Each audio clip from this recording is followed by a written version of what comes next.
The years after World War I were hard for Germany. People were struggling, jobs were scarce, money had little value, and hope seemed distant. In this chaos, one man began to rise, Adolf Hitler. At first, his voice was just one among many, but he spoke with intensity, blaming the government, the Treaty of Versailles, and certain groups for Germany's suffering. His message, repeated again and again through powerful propaganda, slowly began to take hold. People wanted answers, and he gave them someone to blame and something to believe in. In 1928, his party barely mattered, but by 1930, millions were listening. By 1932, he was strong enough to challenge the respected president, Paul von Hindenburg. Though he didn't win, his support was massive. Behind the scenes, he began forming alliances with powerful conservatives like Franz von Papen, all united by fear of communism. Then on January 30th, 1933, everything changed. Hindenburg appointed Hitler as Chancellor of Germany. At first, it seemed like a political compromise. His cabinet included only a few Nazis.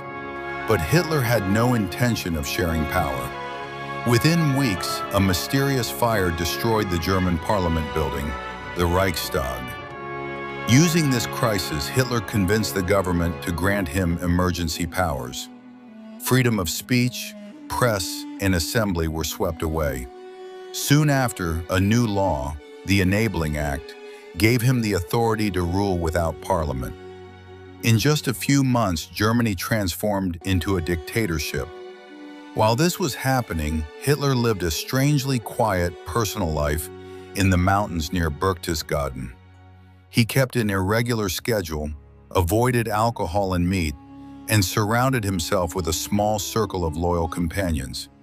Yet even here, tragedy struck. His niece, Geli, whom he deeply cared for, died in what appeared to be suicide. Later, a young woman named Eva Braun entered his life, remaining mostly hidden from the public eye. Back in Berlin, Hitler tightened his grip on power.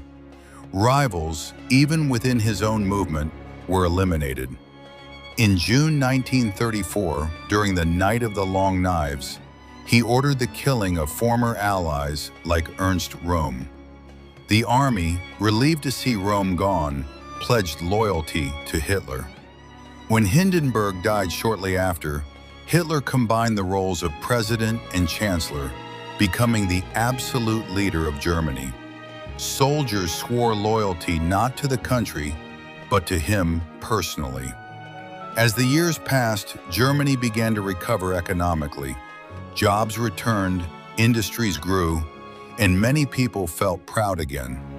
Hitler took full credit.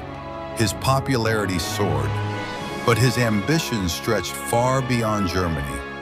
He dreamed of expanding eastward, conquering lands like Poland and the Soviet Union. Step by step, he broke the restrictions placed on Germany after World War I. He rebuilt the army, moved troops into forbidden zones, and annexed neighboring territories, all while claiming he wanted peace. Many world leaders hesitated, hoping to avoid another war. In 1938, Hitler absorbed Austria into Germany without resistance. Soon after, he turned to Czechoslovakia. Through pressure and negotiation, he gained control of part of it, but then took the rest anyway. By 1939, his next target was clear: Poland. Before attacking, he made a shocking move, signing a pact with Joseph Stalin, his ideological enemy, agreeing to divide Poland between them. On September 1st, 1939, German forces invaded Poland. 2 days later, Britain and France declared war. World War II had begun. At first, Hitler's strategy seemed unstoppable. His armies moved quickly, defeating country after country. Even France fell.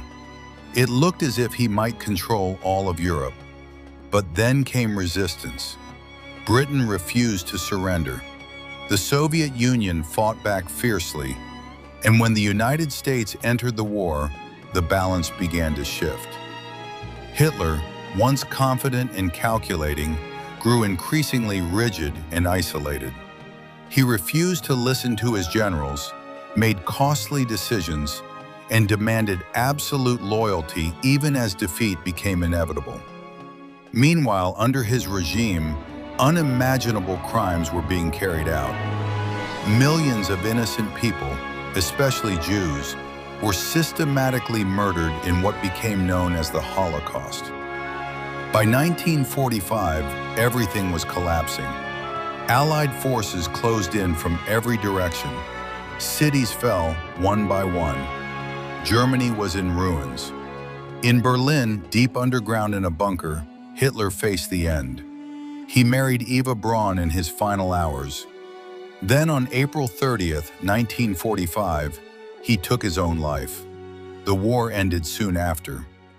In the end, Hitler's story is not just about power. It's about how fear, anger, and manipulation can shape history. He rose by exploiting a broken nation's pain, but his actions led to one of the darkest periods the world has ever seen.